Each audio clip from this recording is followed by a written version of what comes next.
Lo dijo él. A primera hora. Entremos en materia con el comentario del día de hoy. ¿Qué les parece?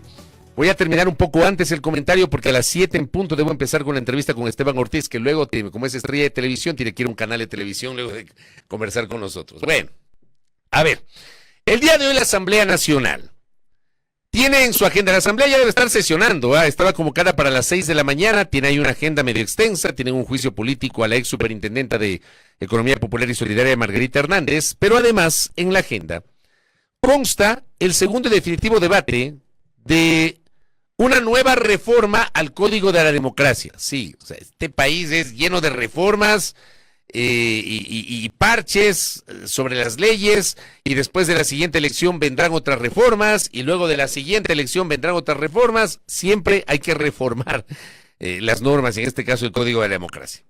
¿Qué es lo que se va a plantear el día de hoy? Ejemplo, en el proyecto que ha sido elaborado por la Comisión de Justicia, se plantean cambios, por ejemplo, en los debates presidenciales obligatorios.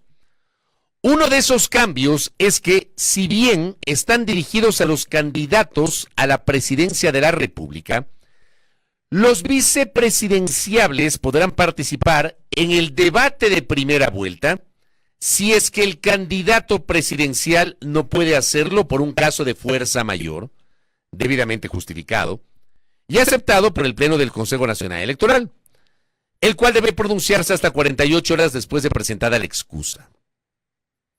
Medio raro esto, ¿no? Imagínense ustedes que en lugar de un candidato a la presidencia, por alguna causa de fuerza mayor, lo reemplace el candidato a la vicepresidencia.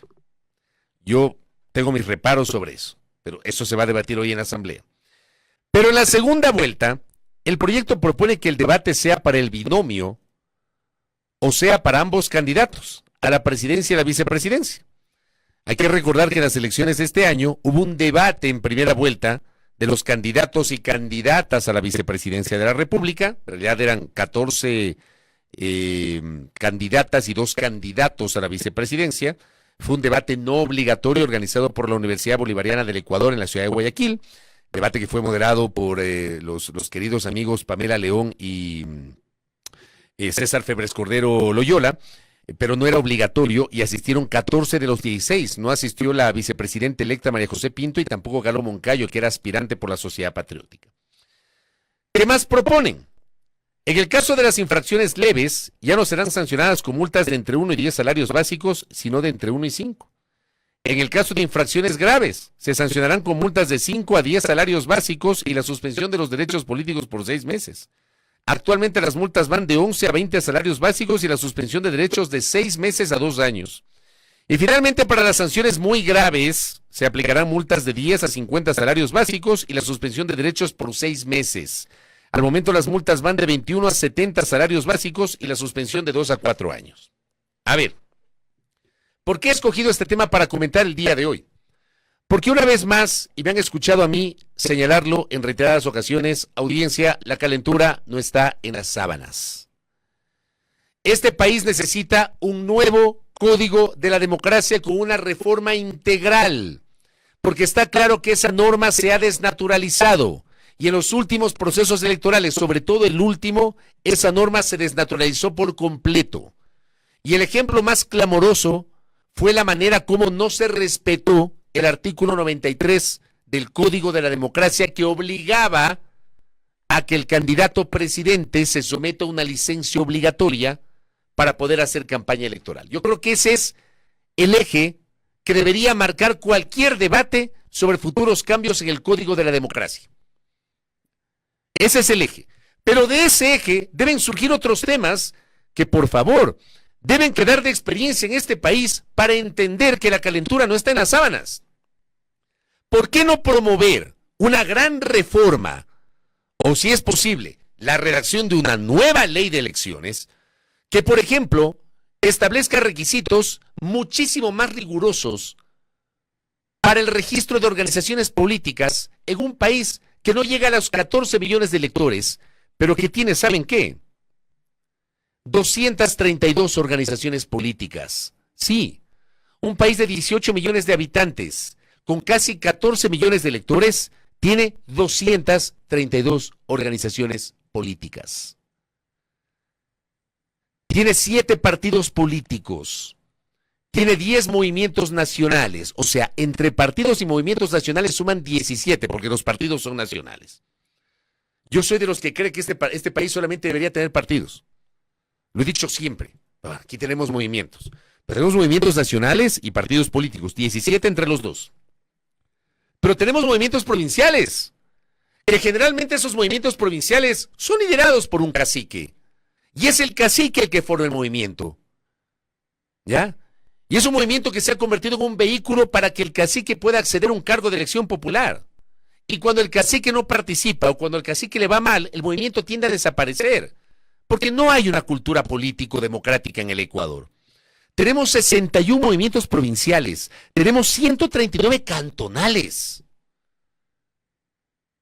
Aquí tenemos en el Ecuador 221 cantones.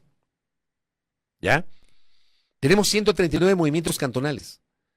Y no contentos con eso, tenemos 15 movimientos parroquiales. Hasta en las parroquias tenemos movimientos políticos. 232. O sea, y es impresionante la facilidad como aquí se anuncian. Vamos a recoger firmas y vamos a empezar con el proceso para la conformación de una organización política. Tal vez lo más reciente, la prefecta de Esmeraldas, que además esto es llamativo, porque es la directora provincial del Partido Social Cristiano en Esmeraldas, ella ha dicho que va a fundar su propia organización política. Termina siendo llamativo, porque ella incluso tiene un cargo directivo en este partido político que es el Partido Social Cristiano. Pero ya anuncian el proceso para conformar un movimiento provincial. De las 17 organizaciones nacionales, y otra vez, regresemos a mirar el espejo reciente. Miremos lo que pasó en la primera vuelta electoral. La primera vuelta electoral debió haber sido una alerta para todo el país, para esa clase política que no se sintoniza con las grandes demandas nacionales, que solamente está pensando en sus propios intereses. Y no regresan a ver el espejo de lo que nos dejó la primera vuelta electoral. Nunca antes, en una primera vuelta electoral, apenas 2 candidaturas habían concentrado el 88% de la votación. Apenas 2 candidaturas. En la historia de las primeras vueltas electorales, nunca había ocurrido eso. Entre 4 candidaturas, si sumamos el porcentaje alcanzado por Leonidas Issa de Pachacutic y por Andrea González Nader, auspiciada por la Sociedad Patriótica, sumaron 96. Y el 4% restante se distribuyó en 12 candidaturas auspiciadas por igual número de organizaciones políticas. Ninguna de esas restantes 12 candidaturas logró superar el 1% de la votación en la primera vuelta electoral. Regresemos a ver la conformación de la Asamblea Nacional, audiencia, en donde igualmente el 88% de la próxima legislatura, que se instalará el 14 de mayo, está dividido en 2 organizaciones políticas. Entre ADN y Revolución Ciudadana. ¿Qué tenemos el resto? Tenemos por ahí algún asambleísta de Construye, tenemos 8 o 9 de Pachacutic, tenemos 4 del Partido Social Cristiano, y para de contar. Y tenemos ahí un grupo muy pequeño de asambleístas de sectores locales, de organizaciones locales. ¿Qué pasó con las otras organizaciones políticas que no van a tener representación en la próxima legislatura? Entonces, este es un tema que debió haber ya generado una serie de alarmas sobre este perverso sistema de organizaciones políticas, donde además hemos tenido organizaciones políticas de alquiler. ¿Por qué no debatimos, por ejemplo, el hecho de que candidatos se presentan auspiciados por organizaciones políticas sin estar afiliados o sin ser adherentes? Hay gente que se afilia en ese rato para ser candidato y no hace vida política. Ok, establece un requisito, no estatutario del partido, sino establecido justamente en la norma legal, que obliga a que haya un tiempo mínimo de afiliación del candidato. No sé si 1 año, 2 años, habrá que evaluar. Antes de convertirse en candidato a un cargo de elección popular, ¿para qué? Para eliminar el transfugismo. Esas cosas deberían ser materia de un debate profundo en el país, más allá de lo cosmético que puede resultar una reforma que el día de hoy van a tramitar en la Asamblea Nacional. La próxima Asamblea Nacional debería mirar con ojo crítico lo que pasó en la última campaña y comenzar a debatir en serio reformas profundas al Código de la Democracia. Aquí hay organizaciones políticas que tienen que desaparecer. 232 para este país es demasiado. No tiene sentido. ¿Qué tal si debatimos también, a propósito de esta intención de reformar el Código de la Democracia, por ejemplo, la aplicación del concepto de violencia política de género que está tan desnaturalizado, y no hablo del hecho llamado violencia política de género que existe, que hay que aprender a entenderlo, a leerlo y a entenderlo, porque no es un invento del Ecuador, pues, como piensan algunos. Hay estándares internacionales que definen la violencia política de género. Por eso se incorporó dentro de la legislación ecuatoriana. Pero está claro que aquí en el Ecuador el concepto se desnaturalizó por completo. Y tal vez el ejemplo más palpable es la manera como fue sancionada la vicepresidenta de la República, que con ustedes compartimos justamente la lectura de la parte considerativa de la sentencia que fue preparada por el juez electoral Fernando Muñoz. Que para mí es insólito, o sea, los argumentos, la parte argumentativa de la sentencia para mí es insólita. O sea, dinamitaron la libertad de expresión. Como si la política estuviera llena de ángeles y de arcángeles. Que por supuesto aquí se interpretan las cosas a conveniencia y dependiendo de quién ostenta el poder político. Pero si no han tenido la oportunidad de leer la parte considerativa de la sentencia del Tribunal Contencioso Electoral en contra de Verónica Abad, esa es una pieza de colección porque es increíble, los argumentos son increíbles. Por los cuales fue sancionada con la suspensión de sus derechos de participación política por 2 años la señora Verónica Abad Rojas. Como he dicho varias veces, puede caerles muy mal a muchos. Se puede no coincidir con su visión política. Yo mismo no he coincidido con la visión política de la señora Abad. Pero la sanción es insólita. O lo que pasó más recientemente con la señora Priscila Schettini, que la vamos a tener más adelante, acá a 7:30 de la mañana, vamos a conversar con ella vía telemática. Al final del día ella ganó una elección. Se puede cuestionar determinadas formas, tanto de Priscila Schettini cuanto de Angélica Porras. Pero yo pregunto, si su declaración daba para que le suspendan 3 años, sus derechos de participación. O sea, implica que en 3 años no va a poder ejercer la curul que ella ganó legítimamente en una elección. Porque hay una interpretación de que ha habido una violencia política en contra de la señora fiscal general del Estado. ¿Cuál es la violencia política? Llamarla ley de impericias. Entiendo que ese es el término que utilizaron contra la fiscal general del Estado. Yo pregunto si el utilizar ese término es violencia política de género. Hay un aporte que, por ejemplo, generó María Dolores Miño hace unos días, el pasado 2 de mayo, sobre lo que significa violencia política de género. Es un tema que hay que debatir en el Ecuador. Dice Lolo Miño, cuando la crítica a la funcionaria pública se asiente en el ejercicio de sus funciones o idoneidad para el cargo, o atributos que son necesarios para el ejercicio del cargo, no hay violencia política de género. Y estamos más bien ante un discurso protegido por la libertad de expresión. ¿Saben qué? De esto se viene hablando desde hace rato.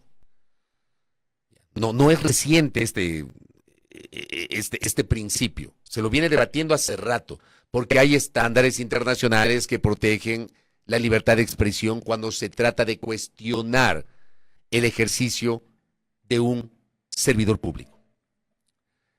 Dice María Dolores Miño, cuando la agresión a mujeres políticas se fundamenta en el refuerzo de estereotipos de género, exclusivamente alude a su físico o vida privada o sexual, sin que tales críticas cuestionen sus funciones o idoneidad para el cargo, estamos ante una situación de violencia política de género. Ejemplo, la semana anterior, le digo con todo respeto y el cariño que le tengo a la abogada Mónica Jaramillo, crea que ella cometió un error la semana anterior. Con el respeto y el cariño que le tengo a Mónica, ella se equivocó la semana anterior y ella incurrió en violencia política de género contra Gisela Garzón. Porque la crítica a Gisela Garzón no estuvo asociada a su rol político, sino a su físico. Y fue tanta la crítica que recibió la abogada Mónica Jaramillo que tuvo que borrar el post que había escrito en contra de Gisela Garzón. Pero ese post, por ejemplo, aludiendo al físico de Gisela Garzón, es violencia política de género, de acuerdo a esta explicación de María Dolores Miño, que sabe de estas materias, que hay que leerle y que hay que escucharle para aprender sobre lo que significa este concepto. No hay fórmulas plancha, dice Lolo Miño, porque en materia de libre expresión el análisis del discurso a sancionarse debe hacerse caso por caso y atendiendo el contexto. Por ejemplo, si a un asambleísta se le agrede por haberse hecho una cirugía estética y esa es toda la crítica, hay violencia política de género. Si se le dice que esa cirugía fue realizada con canje por puestos en la función pública, que no es lo mismo, claramente no hay violencia sino fiscalización. A una funcionaria pública, en otro ejemplo, le acusan de haberse acostado con otro político. Dada cuenta que esto no incide en el ejercicio de sus funciones, eso sería violencia política de género. Si el comentario es, abro comillas, usted se acostó con un fulano para que su hermano logre un cargo público, la acusación ya no se fundamenta en una cuestión de la vida privada de la mujer, sino en un tema ligado al ejercicio de las funciones. En estos casos, más que el tema de la violencia, debe saberse de manera clara lo relativo a la libre expresión, los discursos especialmente protegidos y el máximo escrutinio que deben soportar los funcionarios públicos, en balance con su derecho al honor, que no se pierde por esa condición. ¿Y qué tal si aprovechamos cualquier intención de reformar el Código de la Democracia para debatir esto? Y que incluso los políticos entiendan qué es violencia política de género. Por supuesto, aquí se aplaude, se cuestiona dependiendo del personaje. Pues. Sin duda. Porque si la sanción es contra una persona con la cual no se comulga políticamente, aquí aplauden. Pero si la sanción es contra una autoridad, un funcionario, un servidor público, con el cual se comulga, del cual se es partidario, se cuestiona. Aquí, lamentablemente, en el Ecuador no se cuestionan hechos, se cuestionan las personas. Se pontifica o se critica dependiendo de quién es el beneficiario o quién es el señalado. Gracias, André, por este aporte. Es peligroso decir que todo es violencia política de género, porque no todo es violencia política de género. ¿Por qué? Deslegitima las denuncias reales. Si todo se tipifica como violencia de género, se vuelve más difícil identificar y sancionar los casos verdaderamente graves, pierde fuerza como herramienta de protección. Invisibiliza lo estructural. El feminismo y sus luchas apuntan a cambiar estructuras históricas de desigualdad. Si se usa el término para defender posiciones individuales cuestionadas por actos técnicos o éticos, se desenfoca la discusión. Genera rechazo social. La percepción de uso oportunista puede generar cinismo o rechazo hacia causas feministas, cuando en realidad esas luchas son urgentes y legítimas. Confunde los estándares democráticos. El debate, la crítica y la fiscalización son pilares de la vida pública. Para eso, por ejemplo, está el periodismo crítico, por ponerles un ejemplo. Llamar violencia a todo lo que incomoda socava la libertad de expresión y el ejercicio democrático. Pero ¿saben qué? Siento que el Ecuador en su conjunto no está preparado para esta conversación. Por eso yo sostengo que la norma debería ser revisada y se debería abrir un amplio debate nacional sobre el concepto de violencia política de género para que no ocurran excesos como los que están ocurriendo ahora mismo. Como los dos ejemplos que acabo de mencionar, que a mí se me parecen clamorosos. Las sanciones a Verónica Abad y a Priscila Schettini. En serio, era violencia política de género. Por favor. Pero esto tiene que formar parte de una gran reforma al Código de la Democracia. Acá Tamara me dice, el que no se comprenda o que se desconozca en todo sentido lo que es y no es, explica las espurias sentencias del Tribunal Contencioso Electoral con las cuales yo no estoy de acuerdo. Yo digo con respeto a los jueces del Tribunal Contencioso Electoral, no estoy de acuerdo con sus últimas decisiones. Y además explica que la violencia política de género se ejercita de forma tan impune dentro y fuera de redes que limita la participación política desde los activismos de todo tipo, sobre todo el feminismo, el feminista. La violencia política de género se educa y se informa. Esto hay que debatir, audiencia, pero con seriedad. ¿Qué me dice la doctora Jaramillo? Hablando de las necesarias reformas al Código de la Democracia. Sin democracia interna en los partidos políticos es imposible cambiar el régimen actual. ¿Qué tal si hablamos también de esa mamarrachada de las primarias? Porque es una mamarrachada. Aquí no existen primarias, no me vengan a mí con el cuento de las primarias. Eso no existe, es cuento. ¿Ya? Es cuento eso. La única organización política que no tiene una dirección vertical se llama Pachacutic. Con sus defectos, Es la única organización política que no se maneja de modo vertical. El resto, todas se manejan de modo vertical. Eso de las primarias, de las convenciones, de los ejercicios de democracia interna son un cuento. Eso tiene que ser reformado y clarificado. Que hagan primarias y que participen sus afiliados o adherentes, que transparenten la lista de afiliados o adherentes. Lo esencial, me dicen acá, es no solo mirar el número de partidos, sino los fondos, quién financia a grandes organizaciones y a los chicos movimientos. Adicionalmente, sin control en financiamiento, hemos dejado que se impongan chequeras millonarias sin revisar de dónde viene la plata. Pues hay que hablar de esto. No solamente quedarse en la epidermis del debate del día de hoy. Pues la próxima Asamblea Nacional debería tomar en cuenta que para las próximas elecciones que están a la vuelta de la esquina, 2027 está a la vuelta de la esquina. Y está a la vuelta de la esquina. Elecciones seccionales y de renovación del Consejo de Participación Ciudadana y Control Social, si es que sigue existiendo. Pues ya deberían trabajar en un paquete de reformas luego de esta serie de distorsiones de la última elección que tuvimos tanto de presidente cuanto de Asamblea Nacional. De esto vamos a seguir hablando en estos días, porque creo que hay que profundizar, obviamente, el debate sobre los temas vinculados al Código de la Democracia. Cierro el comentario, ya lo tengo Esteban Ortiz. Vamos a hablar, como les dije ayer, hablemos también de lo importante, hablemos de lo urgente. ¿Qué pasa con el país en cuanto a los temas sanitarios? Estará con nosotros el doctor Esteban Ortiz. Primera plana. Todas las noticias, todas las voces.